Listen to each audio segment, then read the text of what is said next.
शिवरायांनंतर आता राहुल सोलापूरकरनं बाबासाहेब आंबेडकर यांच्याबद्दल केलेलं एक वक्तव्य व्हायरल झालं, ज्यावरून तीव्र प्रतिक्रिया उमटताच पुन्हा एकदा सोलापूरकरनं माफी मागितली. पाहूया.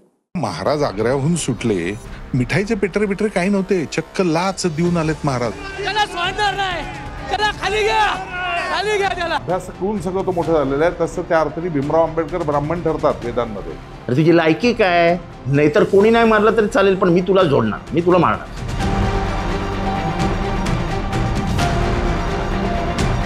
छत्रपती शिवाजी महाराजांच्या आग्रा सुटकेवर वादग्रस्त विधान करणाऱ्या राहुल सोलापूरकरचं आता डॉक्टर बाबासाहेब आंबेडकरांबद्दलचं एक विधान व्हायरल झालंय. विधानावरूनही तीव्र प्रतिक्रिया येऊ लागल्यानं सोलापूरकरवर कारवाईची मागणी होऊ लागली आहे. रामजी सकपाळ नावाच्या एका बहुजनाच्या घरात जन्माला आलेला एक भीमराव, की जो आंबावडेकर नावाच्या गुरुजींकडनं दत्तक घेतला जातो, त्यांचंच नाव घेऊन नंतर भीमराव आंबेडकर म्हणून मोठा होतो. त्यांनी प्रचंड अभ्यास केल्यामुळे वेदांमध्ये जसं म्हणलेलं आहे, स ब्रह्म जानयती ती ब्राह्मण, हा म्हणजे अभ्यास करून सगळं तो मोठं झालेलं आहे. तसं त्या अर्थाने भीमराव आंबेडकर ब्राह्मण ठरतात वेदांमध्ये.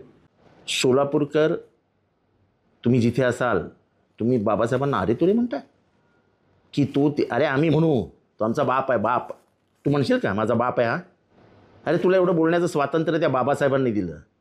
गप आपले शब्द मागे घे. शिवाजी महाराजांबद्दलचे मी मागे घे आणि यांच्याबद्दलही मागे घे. नाहीतर कोणी नाही मारलं तरी चालेल, पण मी तुला जोडणार, मी तुला मारणार. देवेंद्र फडणवीस यांना मागणी करत आहे की याच्यावर तात्काळ कायदेशीर कारवाई करून याला अटक करा. आणि राहुल सोलापूरकरला मी सांगतो, लवकरात लवकर डॉक्टर बाबासाहेब आंबेडकरांबद्दलचे वक्तव्य केलं आहे, याच्याबद्दल डॉक्टर बाबासाहेब आंबेडकर यांच्या बुटावर जाऊन नाक घासून माफी मागावी, अन्यथा याला मी राज्यभर फिरू देणार नाही. याआधी शिवाजी महाराज आग्र्याहून लाच देऊन सुटले या सोलापूरकरच्या विधानावरून वाद उद्भवल्यानंतर सोलापूरकरनं माफी मागितली.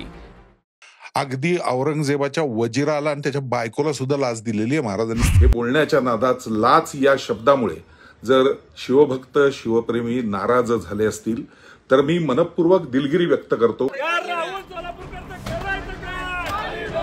संतापलेल्या जमावामुळे पुण्यातील सोलापूरकरच्या घराला पोलीस संरक्षण देण्यात आलं. मात्र अद्यापही कोणताही गुन्हा दाखल न झाल्यामुळे आंदोलक सोलापूरकरवर कारवाईच्या मागणीसाठी ठाम आहेत. राहुल सोलापूरकरची जीभ जो छाटून आणेल त्याला 50 लाख रुपयाचं बक्षीस देऊ असं सुद्धा या ठिकाणी जाहीर करू. तुम्ही अटक करा, अन्यथा राज्यभर याचे पडसाद उमटल्याशिवाय राहणार नाहीत. आम्ही काही सहन करू, पण आमचा बाप डॉक्टर बाबासाहेब आंबेडकरांची विटंबना आम्ही खपवून घेणार नाही. राहुल सोलापूरकरला तात्काळ अटक झाली पाहिजे, ही ऑल इंडिया पॅंथर सेनेची मागणी. छत्रपती शिवाजी महाराजांच्या बाबतीतली आग्र्याची सुटका ती देखील मी मुलाखत बघितली. आणि आज जर ते भारतरत्न डॉक्टर बाबासाहेब आंबेडकरांबद्दल काहीतरी बोलले असतील तर माझी त्यांना विनंती आहे मित्र म्हणून की त्यांनी आता इतिहासावर बोलणं टाळावं.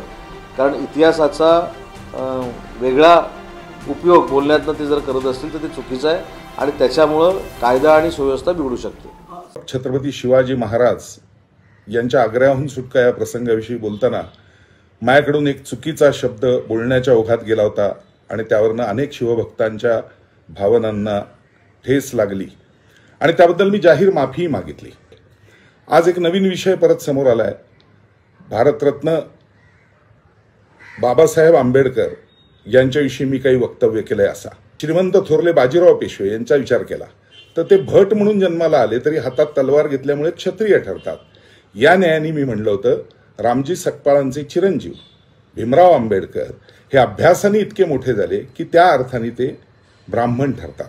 हे वेदांमधलं जे वितरण आहे चातुर्वर्ण्याचं त्याविषयी मी बोललो होतो आणि ते गुणकर्म विभागश आहे असं मी बोललो होतो की ज्या ज्या महामानवांना आपण समोर ठेवून जगत असतो त्यांच्याविषयीचं कुठलंही वाईट वक्तव्य माझ्याकडनं होणार नाही. आणि जर कुणाला तसं वाटत असेल की माझ्याकडनं झालंय तर त्याबद्दल आत्ताही पुन्हा एकदा मी जाहीर माफी मागतोय. जय हिंद, जय महाराष्ट्र, वंदे मातरम, भारत माता की जय. हिंदुत्ववादी विचारांना मानणारा सोलापूरकर याआधी देखील अनेक विधानांनी चर्चेत राहिलाय. मात्र यावेळी एकाच आठवड्यात सोलापूरकरनं केलेली विविध वादग्रस्त विधानं सोशल मीडियात व्हायरल झाल्यानं मोठा वाद होतोय. आम्ही ह्या महाराष्ट्राच्या सरकारला, देवेंद्र फडणवीस साहेबांना विनंती करतो की आपण लवकरात लवकर याला अटक करा, अन्यथा हा आमच्या हाताला लागला तर भर रस्त्यावरती उघडा नागडा करून याला आम्ही मारू, त्याच्या घरामधून काढून याला मारू. योगेश बोरसे, TV9 मराठी, पुणे.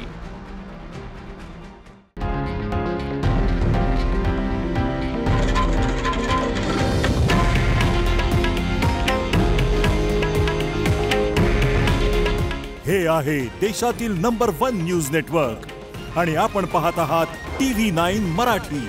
काळजी तुमची, हित महाराष्ट्राचं.